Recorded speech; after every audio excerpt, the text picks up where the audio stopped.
Well, hello, and welcome to Stop Let's Team Up episode, I don't know the number, but it's 444, number 8. And we're going to be, me and Kirby are back, and we're going to cover Fantastic Fours 28 through 30 and annual number 2, which is a mixed bag of comic books.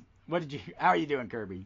I'm doing really well, Ross. Thanks for bringing me back for some issues that I actually really like 3 out of the 4 of these. Oh, good. I think we're going to agree on which is the worst. Not the worst, but not as good as the other. The weakest. The weakest. But let's get started with issue 28. Let me pull up the pertinent data on the Fandom Wiki, their Fandom Wiki site, because there really isn't a good site for Marvel other than this one. This comic was released on August 9th, 1964. It's cover dated July 1964. It has a cover by Jack Kirby, Saul Brodsky, Stan Goldberg, and Sam Rosen. The FF and the X-Men fighting in the hands of the giant Thinker's robot. It's a nice cover. It is a real solid cover. It gives you exactly what you want, which is, hey, this is our last of our big, using the FF to showcase all our other titles. Yes, and so it's the same. Credits, of course, are Lee, Kirby, Chickstone inks, which I kind of liked his inks on this. Uncredited colorist, Artie Simek, letters, editor, Stan Lee. FF lineup is Mr. Fantastic, Invisible Woman, I will not say Invisible Girl, Visible Woman, Human Torch, The Thing, Alicia guest stars because she always does. X-Men is Professor X, Cyclops, Marvel Girl, Beast, Iceman, Angel. The villains are Puppet Master, Mad Thinker, and the Awesome Android. Yo, I'm the Awesome Android. And there's some flashbacks to some X-villains because this is a X-Men thing. And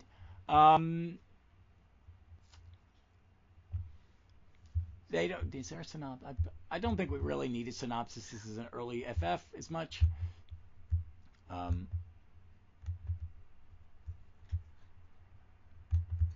Something. It's not letting me scroll down to see something. Yep. There it is. All right. This is a very long synopsis, and I'm not reading. Basically, the Mad Thinker recruits the Puppet Master to make Professor X tell his X-Men to attack the FF. Bam! You did it. That's it. That is the entire plot. This is written like a Saturday morning cartoon with a little soap opera. Yep. This is when the Thing is very cartoony. Still, we're still in that early Silver Age. It's okay. It's not until, I don't think it really hits until that last run of when Vince Colletta does a few issues, and then Joe Sinnott comes in and then becomes a permanent inker on this book for another 15 years. Exactly. But I think it's getting better. I think the art is getting more. It's a little cleaner. I will way prefer Stone's inks over Jack's art than we did with George Russo's those past couple of issues. Because at least it's like clean and consistent. Yeah, it is nice because I think when you get to page 3 and you have the Thinker, the Android, and the Puppet Master, these are some great scenes. I like the Puppet Master. I'm really enjoying these villains more now that I know their beginnings. You know, I'm reading these things well in the past. I was always like, Mad Thinker, what's up? So I'm really digging it, and I do like the Puppet Master. I do like that he loves Alicia. I do too. It helps make him slightly more 3-dimensional. And I was thinking, this is our first like non-Doctor Doom villain team up, isn't it? Yeah, it is, and these are a good match. I think so, yeah. I think they stay a match for a while. We'll see. I don't remember because this is only the second time I've read some of these. It's great.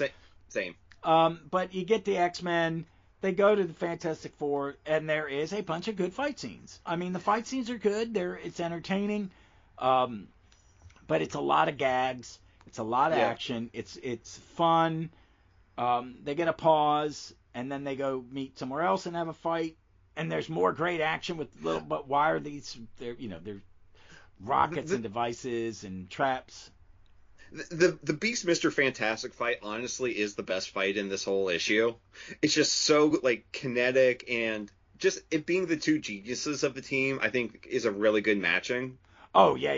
I like Hank. I always like Hank. I like Hank in old X-Men, in the original run. But I think this thing suffers from that the X-Men aren't really written that well at the beginning.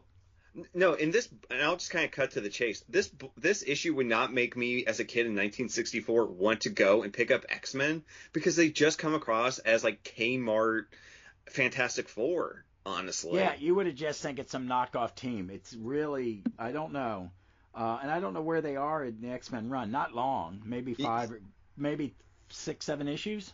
Yeah, because like we're obviously like a decade or so away from Beast being, blue and furry because he's just an overgrown ape in this, really. Yeah, it's okay. I understand it's as I've said, as I've been reading this, folks, and talking to you and talking with Kirby, this is a Silver Age Marvel, and to me, I don't know what it is. So it's not singing to me. Like, I don't mind Silver Age comics. I respect the fact that this was written for a different audience, a younger audience, in a different time. And I can't judge it beyond that. But it's still not solid, and it's still the building. We're still in the baby steps of the Marvel Universe, I think. I don't think we've crossed, unless we're reading Spider-Man at this point, I don't think we've hit full Marvel method. Yeah, Spider-Man somehow, alone, knew exactly what it was right from the jump. Well, it's new. I mean, that's where he experimented with it, and he adds it to other books, and I think he does a good job, and I think that this thing is the same thing I'm reading today. Yeah. At any time, but I just think that issue is just it's a backdoor pilot. It's a long advertisement. The action is good though. I think if I was a 6-year-old in this, whenever this came out, 66, I'd been over the moon with it. Look, the Beast is wrapped up and all these things. It's cool. Okay, let's move on to 29. Yep. Because hold on, let me click a little thing to get me to 29. I really like this issue. I do too. I do. It's got the classic. Why don't you give a description of the cover while I get to it? Okay, so we have had some really good covers up to this point. This is the first great cover, as we have the Watcher overlooming the New York City streets with all the cosmic space background. And the Fantastic Four just walking on an empty street with the only cover copy being "It started on Yancy Street," which is great. I love this. I would love to see Alex Ross do one of his homages. How has he not done this cover? Oh my god! Maybe he has, and we just don't know it. There's a guy I follow on Twitter, and he does commissions, and he'll do a comic page, and he just basically. He takes it and does it in his own way, but it's the same thing, because this would be a great one. It's a great story, and it is a very kid comic story. Yeah. In a lot of ways, but it works. This one holds up. So this came out in I'm not even born yet. Shit. May 12, 1964. Cover dated August 1964. Again, same team as last time, except the letter is Sam Rosen. Sorry. Lineup, the basic. Alicia and the Watcher, the guest stars, the super apes appear, and so does Red Ghost. I think that's why I like it, because ever since I read that other one in order, I do like them. They appeared in Avengers Assemble recently, and it was neat. Oh, nice. With bunches of ghosts of his previous apes. It's weird. The Yancy Street Gang, but so basically what it is they're walking through Yancy Street and getting pelted with garbage. This is such a Looney Tunes opening. Oh, it is. And they get a ticket on the fan. Why did you park in the Fantastic car in the Yancy Street kids? You should have been able to hotwire and fly off. But he's being followed. They're being followed by this I Spy, and they're looking. I love the scene where they're just hanging about. But Johnny gets splashed with water. Someone throws lettuce at Reed, and he dodges it. Someone dumps a trash can on Ben's head, and someone shoots sneezing power in Invisible Girl's face, you pricks. And then I run in, and Ben's hurt his foot, stubbed his big toe on the curb. Aww. Again, the Chickstone inks really, I think, help sell the cartoonish aspect of this opening scene. Yeah, but I like that. I think you're right, because and on page 3, they're being followed by a camera. It's spying on them. They're in their living room, and this apartment design is very cool. I like the lamp has forks on it. There's some modern art behind Ben. I just noticed that those forks. Isn't that neat? I love that. I'll be honest. I would not mind if my apartment kind of looked like this. Yeah, it's a I weird really do mix like of old style like chairs and new, but I like it. Reed's going through their files of all their villains. They bring up the puppet master, and Ben gets upset, and Alicia comes in to dump him because she's a failure in their relationship. I do not understand. My other question as I was really looking at this issue and last is like, Alicia's haircut looks great. Why do they keep giving Sue the weirdest like 60s haircuts? No, they're giving her the fancy. That's her fancy schmancy one, man. You pay extra for that much fucking hairspray. It's really weird. My mom would have her hair, and I would just kind of boop it. In the 70s, you just touch it and go, "What the fuck is this?" She got a curl one time, and she looked like a fucking Holly Hobby at 80. It was freaky. Freaked me out. She was in her 50s. I said, "What the hell? You look like a drunken Holly Hobby." That was not a nice thing to say to your mother when I was like 15. But yes, I think it's just the way it is. They're playing this romance. I don't like. I'm ugly. I'm blind. It gets old, but eventually, I don't know if it's is Kirby putting Alicia and Sue in certain things. Well, I think Alicia gets better before Sue gets better. Yes. She becomes a more fully round character much later. Yeah. But this is fun. I think it's great. They go back to Yancy Street, and they're chased by monkeys. But it takes them 3 fucking pages to realize whose monkeys they are. They're monkeys with superpowers. I know, but I actually really kind of like that, because it's like, oh, I'm glad that wasn't on the first page, like, oh, it is monkeys like we had with the Red Ghost, 13 issues ago. And on page 6, I actually really do, as, like, Kirby is really kind of getting more dynamic with his shots as you build up to the reveal that it is that big gorilla, a literal gorilla. Yeah, I love it. I love it. That's a great drawing, and the inks are really good on it. Mm-hmm. I think this is digitally recolored a little bit, but it's fine. Okay. I don't mind. I'm really starting to love it when they do trades like the G.I. Joe Compendium, and I bought the Newsboy Legion volumes 1 and 2. Oh, yeah. From that Kirby year. Yeah, those are photostats, though, but it's printed on that paper, so you get that figure. But I love it. This is great action. The gorillas are fun. And I love the Red Ghost. I do not know what it is. This is a sequel to his other one, though. That is the one pet peeve. Is like, so he's just going to go back to the Watcher and steal shit? Didn't that go badly for you last time, buddy? Yeah. But he thinks the FF can help him. I love this spaceship. Oh, my God. And if I've said this before, is this the first Jack using a photo as part of the background? And taking a photo of one of his pieces of art. Yeah. It's beautiful. Yeah, it's on page 11, folks, if you got the app. But it's a really beautiful, and I like the colors. Like, is the spaceship pink in your version? Yeah, it's still pink in my version. It's pink and yellow. The monkey, the orangutans flying the ship. Look, Dr. Zaius is going to be your smartest one. You got to have him fly the spaceship. Yeah, but he looks like he's singing a poo. Does. Look, I shouldn't have ate that burrito. God damn. Okay, smells do not get referenced enough in comics. The Red Ghost spaceship, you would want to throw up as soon as he opened the door. Man, they're not even wearing diaper. Well, no, wait a minute. The baboon got a diaper on. It's like baboon go piss on stuff. Put him in a diaper. Yeah, but the other two, no. It's gonna smell like an ape house. Yeah. Well, I mean, it literally is. I'm gonna be a little prejudiced, but it's also gonna smell like boiled cabbage. Yeah, you're not wrong, Walter. I don't know. What is it? Their borscht is basically boiled. No, I hate boiled. No, that's not true. I do not hate cabbage. I like pickled red cabbage. Oh no. Oh.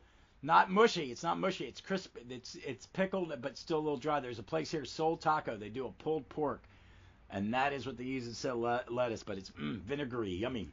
Just like barbecue. Tastes like you're eating Carolina barbecue. But I'm one of those people. If barbecue doesn't make if it isn't vinegary enough to make me twitch, it's not good enough. Oh man, we could have let's just okay. I'm gonna look at something that doesn't make me want to like. I do love the just like again, Jack is at least getting very creative, making like one of the baboon turn into a giant spike ball. That is a really good. I mean, this is some really good stuff. The spike ball, the trapdoor. Yeah, guys, you're super scientists and superheroes. You fall for fucking. You don't look for trapdoors. I know, but you know what? I'm gonna guess Reed is underestimating the Red Ghost heavily because he really should not. He should not be a threat to them, but he still is. Oh yeah. Because you think about now, you wouldn't think he's a threat, but he dropped. And I thought about this. Okay, so he dumps out the whole room. It's a cube. It crashes. Sue at the last second creates a bubble of air around them, and the four of them walk, then tunnel their way into the Watcher's house without running out of air. But that bubble, they had lasted about a minute and a half. Yeah. You got about 3 breaths of air in there. Yep. So I do like the idea that they are at least trying to think more with how they're using their powers, but yeah. Oh, yeah. Oh, no. This isn't just neat, cukey, thick. It's the moon. We can't have them breathe, so they have to have the bubble. And the bubble changes shape based on what, like, Reed's going to look. Oh, there, that's a way to get to the thing. Okay, Ben, tunnel through. And it's a really good segment. It's 2 pages, and they get there just in time. And the thing is, like, my arms like lead weights, but I gotta keep trying. Just one more punch, just one. There's air back here. We did it. And it's great. And they're in the Watcher's house, which is always cool. Yeah. On the page 15, Reed says this, and I want to ask you something after I say it. Okay. At last, I know where we are. This is all too alien, too unfathomable to have originated anywhere in our solar system. It was built by someone from another galaxy. We have to enter the home of the Watcher. And Sue goes, the Watcher. And then in the editor's box, it gets first introduced in FF13, now featured monthly in Tales of Suspense. I didn't know he had his own series. Did you? I thought he was basically just kind of like Cain and Abel over at DC, where he was the horror host, or a host at least. I'm gonna have to check those out and see if they're available someplace, because I'd like to read them. And if it is that, it's good. But then the Watcher shows up, yay, and it's great. But it's like, I am in a far distant galaxy now, observing matters you cannot even begin to comprehend. But I sensed your presence here, so I sent a spectro image of myself to greet you. You need not explain why you are here. I can sense your thoughts. You know that I am pledged never to interfere with the affairs of others. I may only watch and observe. Bullshit. You're a meddlesome motherfucker. You're like Kirk with a prime directive. I'm just gonna pull my prime directive out and pee all over the place.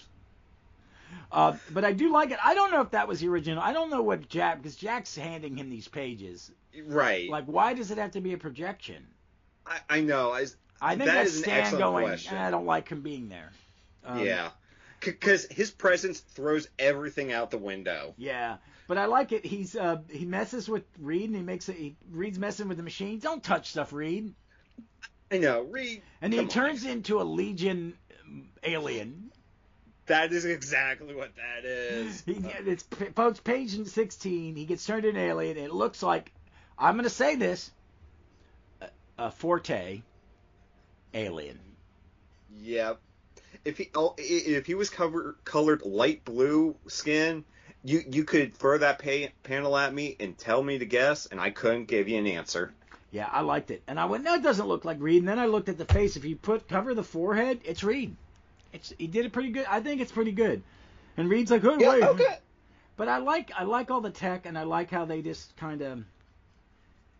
I like Watcher stories. I think Watcher stories are some of my favorite. Again, whenever the FF go up or encounter stuff that is like beyond the like what humans can comprehend, as we'll get to eventually with Galactus, those are like my favorite. Like, humans are just ants in the global scale. Yeah. And those are some of my favorites. Yeah, I love it. I think he vanishes, and then Red Ghost and the apes get toward the house, and then they have a battle. Another great battle. These are some This is where I understand why people read comics for action. But this is really, they're getting better and better at it. And like you said, Chick Stone is The Russo stuff was a little muddy. Yeah. And that's a different style, but I think this is getting closer to what we're expecting, and I think the art is better for it, and it's just, the three action heroes are out there battling the Red Ghost and the monkeys, while Reed is in the super sciencing and creating a trap. And again, just to point out, like, Sue is 100% confident here. She's no longer just the damsel in this fight. She is holding her own as much as Ben and Johnny are. Oh, yeah. I like it when they gave her the force bubble stuff. Yeah. And the Red Ghost gets into the house.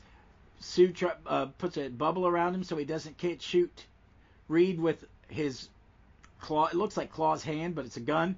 And she yells, "Reed, duck!" while I push him off balance, and he gets pulled into this vortex machine. What is it? What does Reed call it? I don't remember, but what it reminds me of is in this Simpsons episode where they got all the Major League Baseball players. It's the mystery spot Ozzie Smith fell into. Oh my God!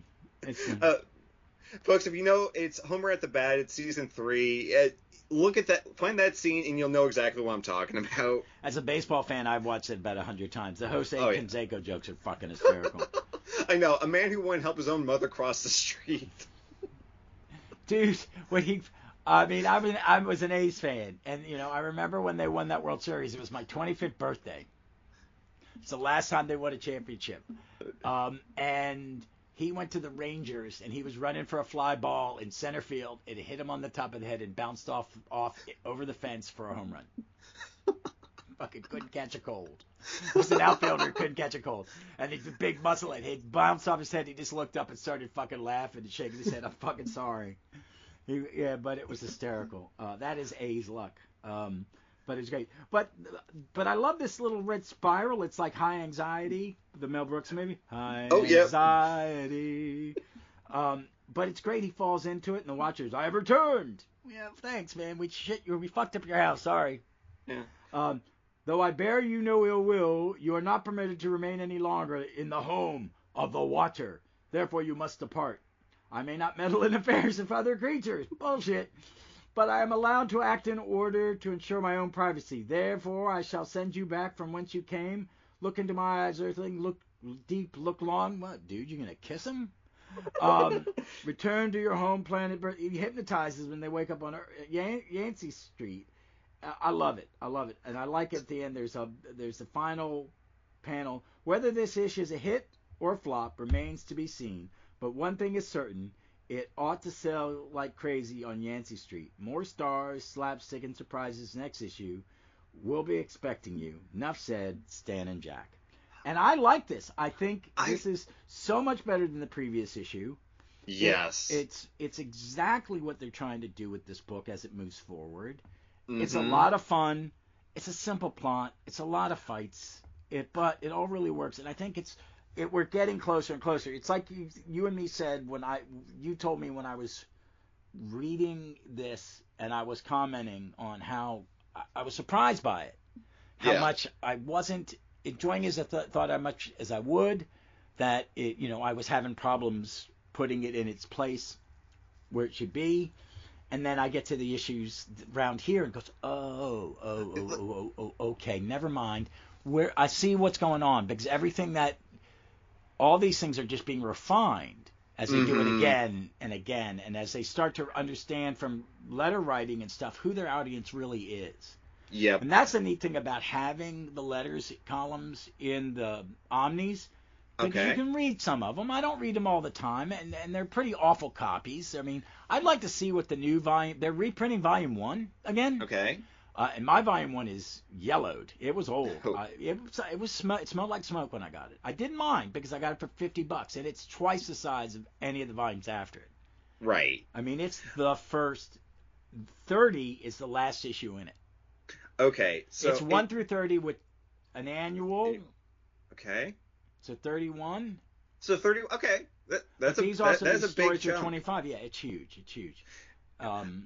But I will say for 29, like now that this is the first issue after they've done all of their guest spots, and I feel like a switch has finally been flipped. Yeah, we're gonna get a new villain. It's issue 30. We're not on the same 5 billion villains. No, and so you want to jump to? I don't have too much more to say about issue 29. It's fun. It's enjoyable.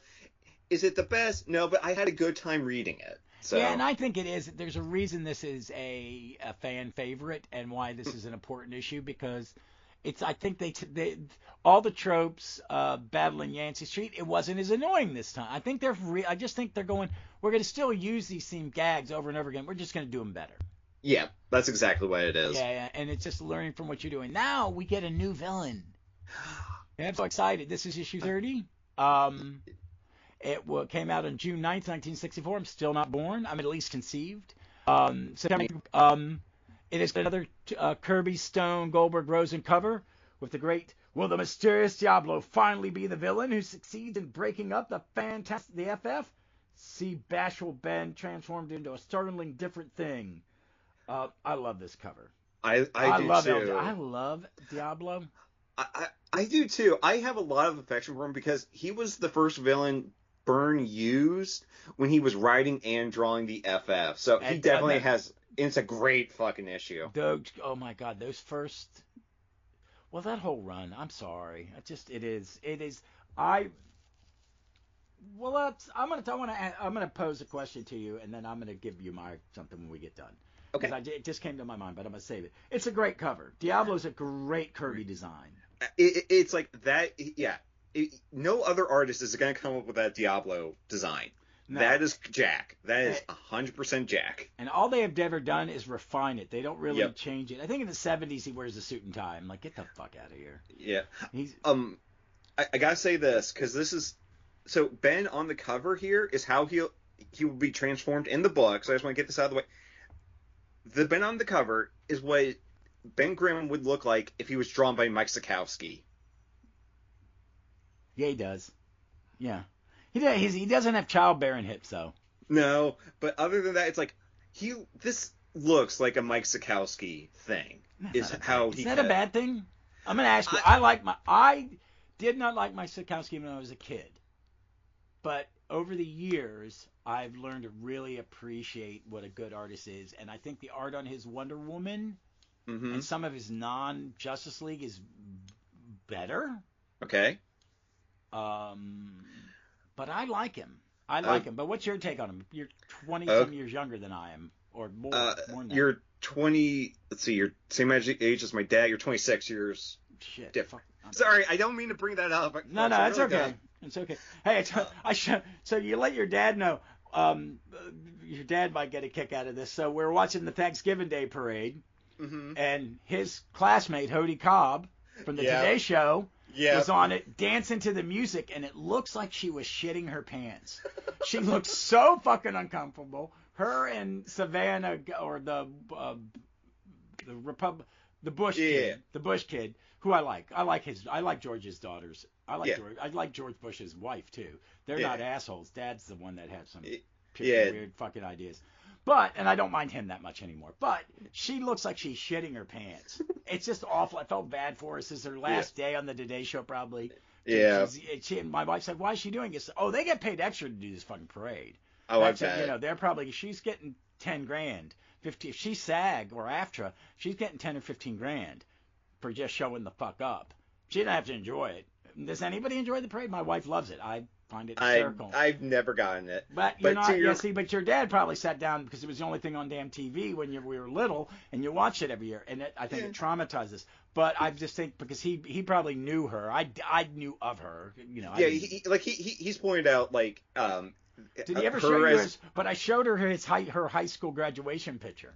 My wife went, "What the fuck?" So yeah, she had an afro. Yeah. She had a big old afro. She was a nice kid. She was always pleasant. I thought I didn't know her. I was a theater nerd and I was a year behind him, and I was more worried about being in plays and acting like I was all that. Yeah. So to Sikowski's question, Peter, David, don't hate me for this. I cannot fucking stand his Justice League of America art. Wow. I think it is so so stiff and uninspiring. I cannot read those early Justice League stories. I'm sorry, guys. But to Sikowski's credit, I have read some of the House of Mystery, House of Secrets art he has done. It is so much better there. As a horror artist, it's an inking thing. I think it's an inking thing. I think he inks himself. I think when he did Wonder Woman, when she didn't have the suit, because he wrote and drew the Wonder Woman when she didn't have any powers. Oh, okay, He was the one that put the racist sensei in there. Oh, I Ching or whatever his name is. I don't think it's as racist as you think. There's far more racist shit. Dude, I'm a Metal Men fan. I've read Egg Foo stories. Yeah, that they brought Egg Foo back at times. It's like, are you really, motherfuckers? Look, he was good in 52, but they also changed him a lot. Yeah, they made him the butt of jokes. Like, this is how stupid it is. Yeah, I get it, but I didn't like it. But when I was a kid, I was a bit of a snob to Dick Dillon, and Dick Dillon, I now am very fond of Dick Dillon, Justice League. I think when they ink him with McLaughlin, I'm not a big fan of McLaughlin as an inker, but he's good with they're good, but Dillon did some bad stuff. His Blackhawks. I think what the problem with Sikowski and then with Dillon sometimes with Justice League is also the stories.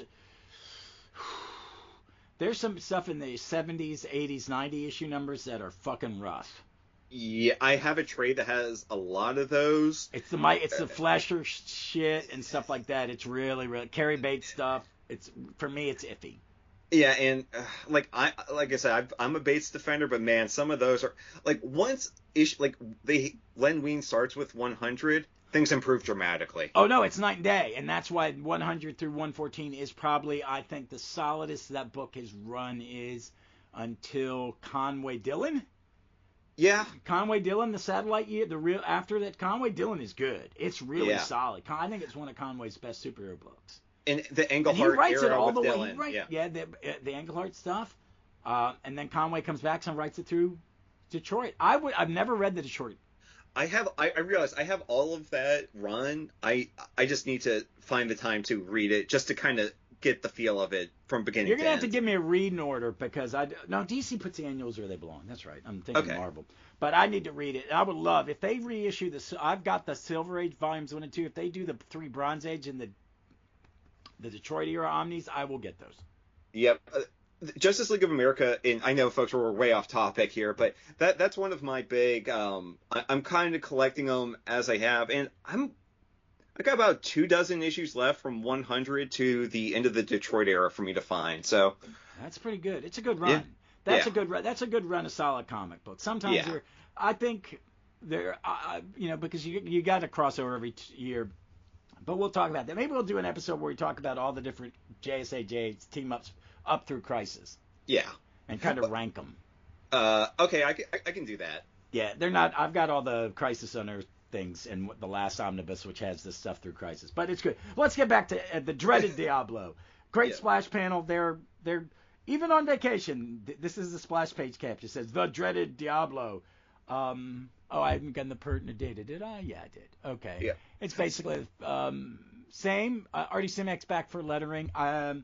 But the caption box says, even on vacation, the FF the FF never know when danger strike. Are seeing a remote forest in the mountain kingdom of Transylvania, where anything is liable to happen, and you can rest assured that it will. And they're going through the Ben. Why are you tearing a tree up? He does not want to be there, and I forgot this issue took place in Transylvania. I wanted to talk. I think it's because Kirby's a descendant of, and Lee are a descendant of Eastern European Jews. That a lot of it takes place in Bavaria and stuff like that. It's all very German. It's all very German. Yeah. The Germans, the bad guys, live in Germany and Romania, where the Nazis lived. But I like it that they're going through this jungle and they go in to find this old castle. This is some good fucking art. It always astounds me that Kirby apparently did not like doing horror because he's so good at it. Yeah. No shit. Yeah.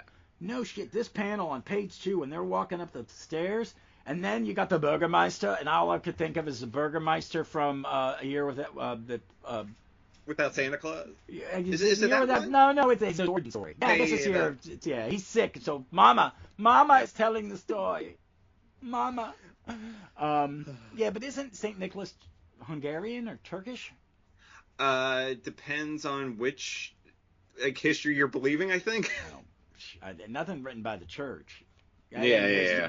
So No. But I like it. He draws a good German. I like He does. No, the Burgermeister and the dog. It's so beautiful, man. This art is just, and the art's getting cleaner, better.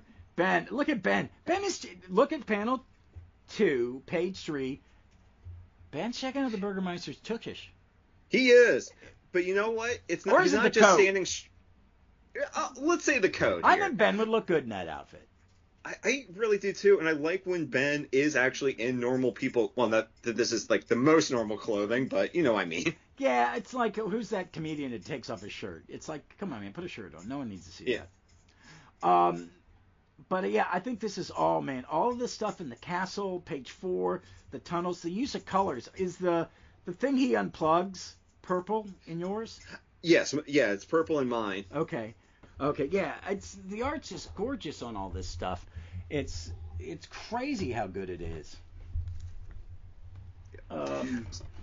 So Ben has been lured by "Come to me." Sorry, folks. Diablo is going to be played by Dracula. Yeah. Here.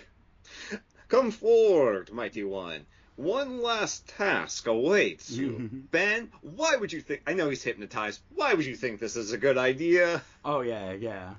But, Ben, it's Ben. He tends to do... Because Ben's the one... He's the more tragic of the characters. But his appearance in that on page 5... He changes Ben. We see it it's off camera, but then the confrontation, we see his magic. I like this character. He looks so good in this. Yeah, he really does. And he does a good, it's kind of magic. It's mostly magic with maybe a little science. So I think he is definitely different enough from Doctor Doom that you would never confuse the two's MOs. Oh yeah. And I know him mostly because I think the Byrne one was the one I first read that I actually really liked. I mean, and the ones in the 70s I might have read, they never stuck. But this is, when I got to this, it was like, oh, now I like it. And that's what Burns is doing this. Yeah. But I don't think Ben's really hypnotized at this point. No. And honestly, anytime Ben has betrayed the rest of them, this one kind of feels the least forced to me. Yeah, exactly. That's what I was thinking when I was reading it. That I don't find this is just some silly repetitive trope. No. So I find it much better because he was actually doing it. It's like, look, I can live with this. I can still be a superhero and be Rocky. I think it's nice. And they pretty much control it. And the trio have to leave, and then we get to see a little bit what's going on in the outside world. Magical potions. Diablo's giving his stuff out, making people happy. He's making crops grow. He's making defense shields. And Reed figures out that whatever he's doing isn't going to hold. It's fraud. Because it just starts disintegrating. And then the Burgermeister comes in with his crop and his scarf and his pants. I could not help overhearing you. You're right. He's danger to mankind. That is why our ancestors sealed him within his cursed castle those many years ago. He is thoroughly evil, unbelievable powerful, and there is nothing he will not do to gain mastery over all mankind. Very melodramatic. A lot of... Kirby likes to draw bad guys in SS uniforms and brown shirts. Yeah, well, I mean, it worked. Yeah.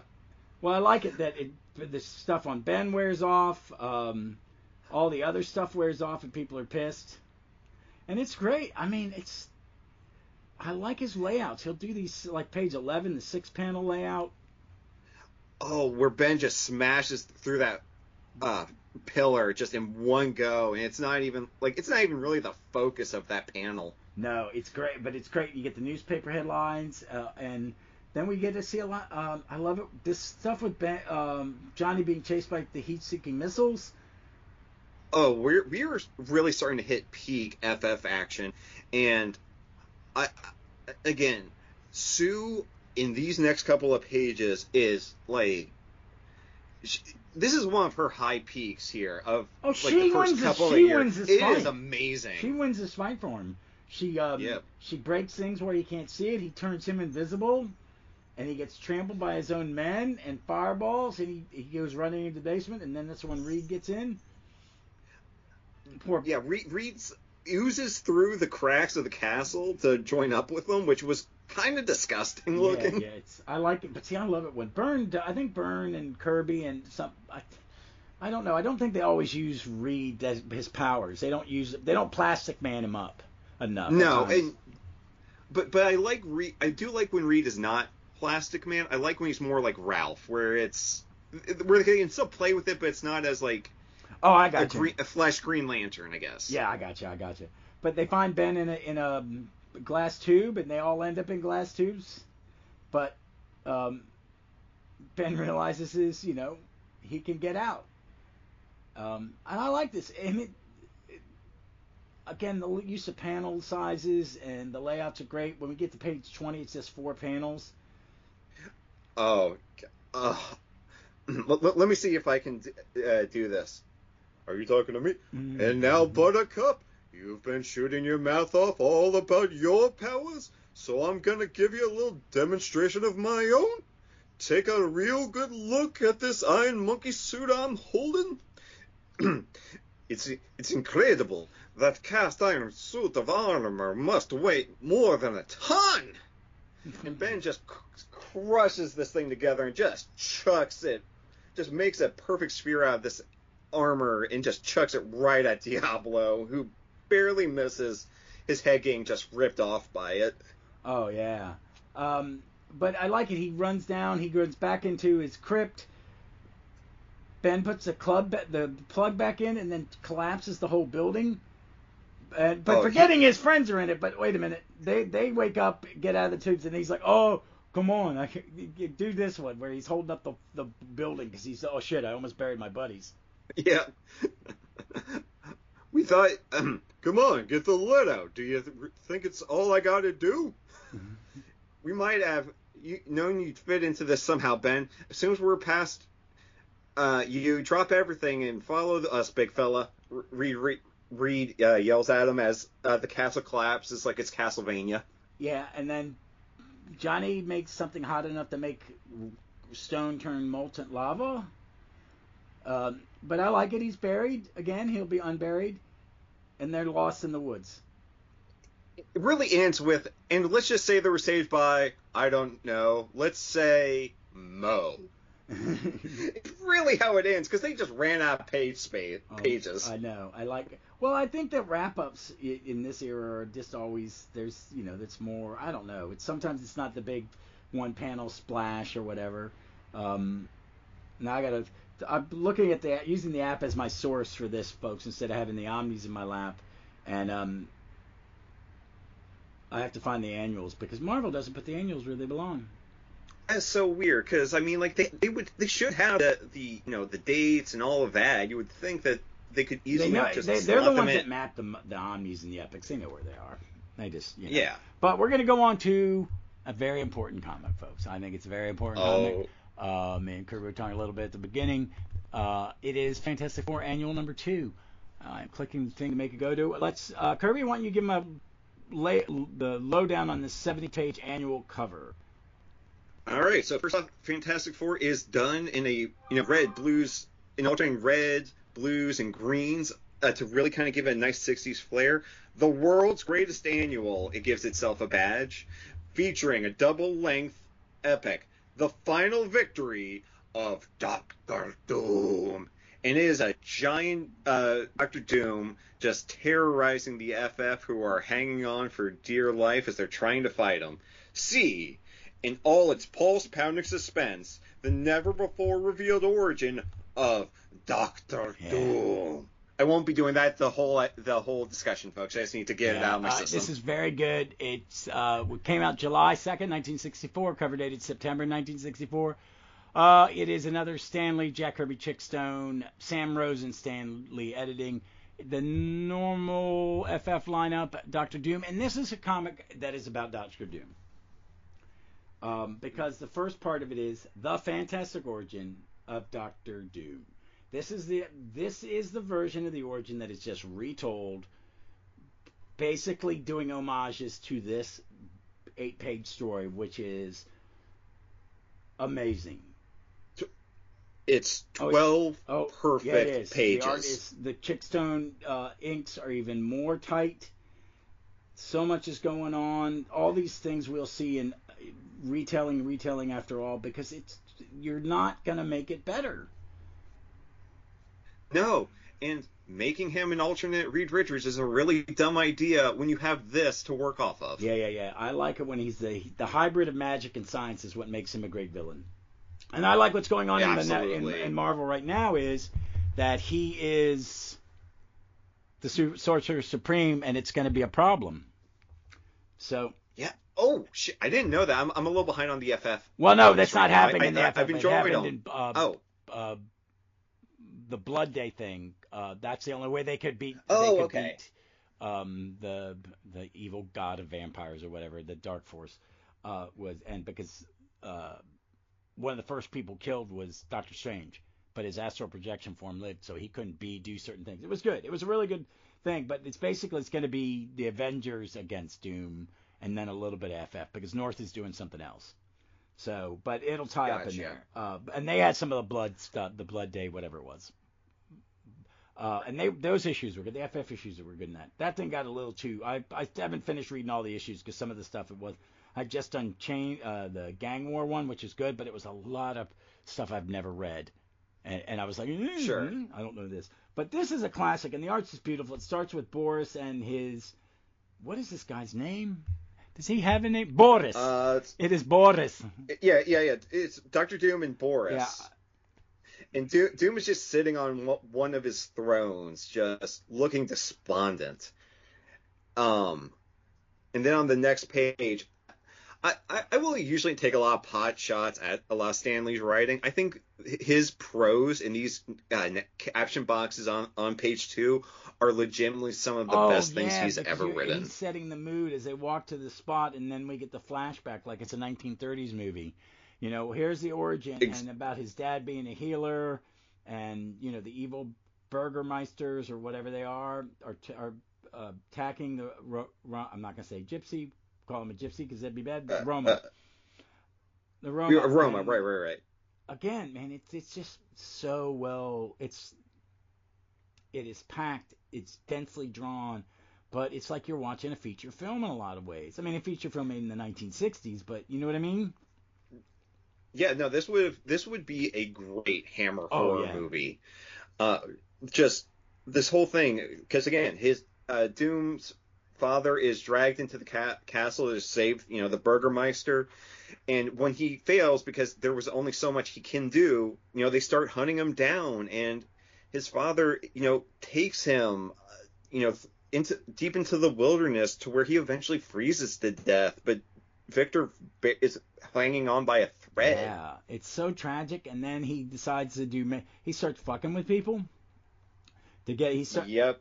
Oh, he learns that his late mother, was the sorceress, which will come back in a great crossover with Doctor Strange in I think the 80s. Yeah, and then, you know, it really, the magic and the stuff, they tie him to Doctor Strange in that, to Arthur with Iron Man, which I always thought was a brilliant idea, and just this thing about trying to bring his mother back, that he's got mommy issues. Yeah. Oh, yeah. He pranks this guy, makes him a great fiddler, a violinist, and then it was all a trick. He gives a guy a salve to cure his headache, to make a guy's hair. A gold statue turns to rust. They try to execute him with a firing squad, and he's a robot. Doom is one of the smartest people in the Marvel Universe. I want to know how, at this point in his life, he was able to build his first Doom bot. How big is his caravan, his trailer, a TARDIS? Because it looks a lot bigger on the inside than it does on the outside. It sure does. And by the way, that is a great hat Doom is wearing as an adult. Okay. Is it a Kanga? I was gonna say, I mean, it looks like he's hustling in New York in the 70s with it. And the scientist shows up in a plaid suit and gives him likes his tech, so he gives him what is it? What university is it? Empire? No, State University. So in my head, it's like, okay, so this is like if WVU recruited the smartest person in the world to go to their basically. school. And then you get the origin of them in college. Again, more stuff that is what is just used every time afterwards. Yep, and it's like we've seen this from Reed and Ben's perspective before, but I don't think we've ever gotten. And it's only about 3 or 4 that panels. Yeah, so they have seen what people have really responded to, like you've been saying, and it's like, okay, let's do more of that. And it is. You get to see him going on his march, like it's Lost Horizons, going to Shangri-La. And this is where I always thought his face got damaged, not the explosion, is they put the hot mask on his face. Yep, and I still really like the idea that from the explosion, he just got the tiniest scar that no one else would ever notice or comment on, but that was enough to drive him to put the boiling mask on. And we get to see him build his rocket ship and all that and come back, and I mean, it's just a great... They're using a lot of newspaper headlines in the last couple issues, too. They do. It's just the quickest way to give exposition. But more I like often how than not. they give him, on the annual, they give him the first 12 pages to tell a much better origin story than a lot of villains get. I was trying to think. Okay, it's 1964 or whatever. You've probably by this point gotten some like Lex Luthor and Superboy origins and stuff. I don't know if any of them have actually ever stacked up to this because, like we said, this is a epic movie in and of itself. It is. It's wonderful. So you're reading it in the epic, right? All right. Do you have the Super Skrull, Rama Tut, Molecule Man, Hate Monger, Infant, Mediocre, Diablo, Johnny? That Sue one is just Jesus Christ, man. I really like the Ben one though. Mind Detector, the Mind Detector. Alicia is great. The Alicia looks so much better than... And then Reed, look, I got a ray gun. Look, Jack wants to draw some of his tech. I will cut him some slack. Then we get the real story, the final victory of Dr. Doom. It starts with them in a careening Fantastic car, flying over the streets of New York, getting yelled at when they bust... Who is driving around in this, like, ancient car? This guy's in, like, a 1930s car. Look, he paid for that car. It's paid off. He is going to drive it until it is no more. I understand I like that. This is when Johnny on page 2, Ben, take it easy. It's an old car. He balls it up. This is a little more... This is some earlier Ben antics here, but you know what? Because almost immediately Ben is, I'm an art dealer, sir. Will you accept 1,000 for your car? 1,000. Even if you mean pennies, that ain't old heap ain't worth it.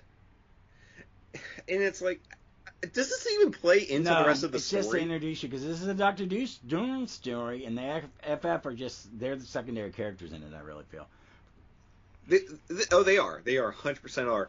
And after all of that, we cut to where we last left Doom in the master plan of Dr. Doom from issue 23 as he's outspace. Rama Tut in his time machine. This was a great team up, and I don't. I like this, where you get the flashback of how he got there, which is not the greatest of comic books, But no. I like Rama Tut. I like how he's not sure if they're the same person. Exactly, and I'm like, I really like that. And with now, decades later, or future knowledge, this would not be the most convoluted Rama Tut would ever get. So Englehart makes him. I don't think it makes it worse. I just think it makes it time travel. It makes that whole thing of interconnecting West Coast Avengers, Doctor Strange to the first time the FF meet him, and it's all running in the background. Okay, but this is some really good stuff. Page 6. It's the spaceship in outer space. It's just so beautiful. And I like Rama Tut. I think people use Rama Tut more. Yeah. They just want to go to... I think you need to have him battle people and go, see, we know your future, Rama Tut. You have a vague idea of it, but we fought you and beat you. So we know we beat you here. And that, freak him out. Because it would be great. And Doom lands. He is given an escape pod, and he parachutes down into New York. and shows up at his embassy. I do like that he even though Liberia's a postage stamp of a nation, they're still able to have an embassy. And it's what is it? We we know your nation has a prime minister, sir, but it's rumored that he isn't the real ruler. So I guess I was forgetting where like it was just firmly established. Like, yeah, Doom rules all. Everyone knows he's the ruler of Latveria. Oh yeah, I like that. And he's the head of state. They don't kind of hide it. And it's in the Cold War, a nation that isn't under the Soviet boot heel in Eastern Europe is going to probably have more suspicion against them, especially if they had a dictator, because they like their dictators there sometimes. But yeah, I like that bit. I like that we get to see where he is, and like when Doom goes, "When next the Fantastic Four and I shall meet, it will be a party, but a party such as they have never attended nor ever will again." So he basically invites them to a banquet at the embassy. Yeah, and on page 10, the banquet hall is amazing. I bet Chickstone saw that and went, "Oh, fuck you." Yeah. It's like, dude, come on. Man, the detail, the paintings, the people, it's great. All the book, like let's just say wallpaper or carvings on the ceiling. And doesn't the thing Johnny, Sue, and Fantastic like Mike Aldred and drew them? Oh my, yes. Now that you say that, I think Aldred gets a lot of his aesthetic from early Kirby. Oh yeah, Aldred definitely has like a very 60s chic vibe to him. I love it.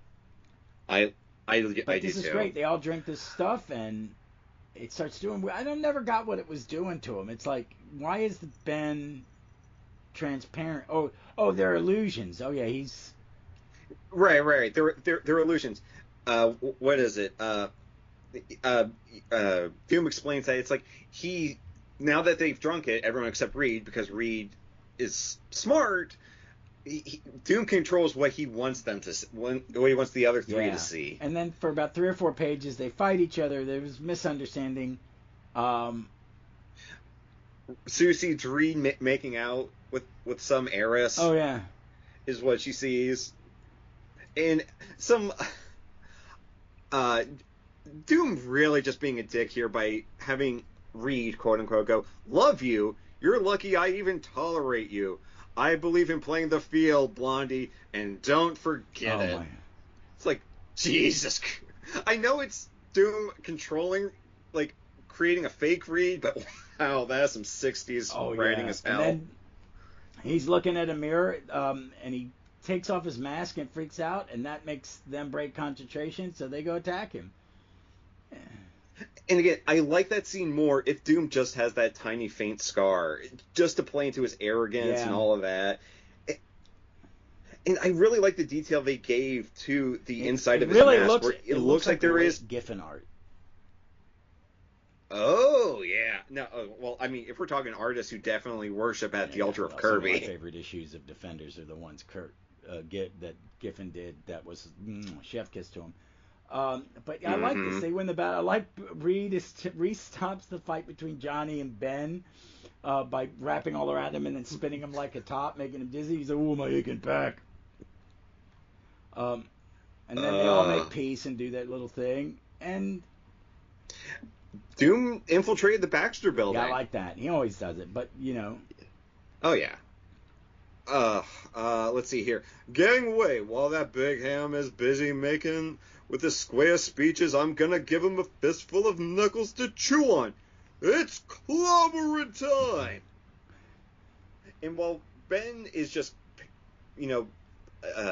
pointlessly trying to break Doom's personal force field, Reed is able to use Johnny in a really kind of cool outthinking Doom method by having Johnny fly as high as he can go, and by igniting Nova is able to completely destroy Doom's force field. Yeah, I like that a lot. I like that. That's a trick they do a bunch in it, like how hot can I get? How much energy can I send through it?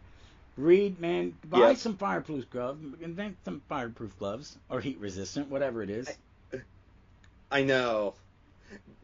he dumps his hands like immediately into. I think they specify here, alkali solution number 16T. Oh, they give it a so it just fixes you.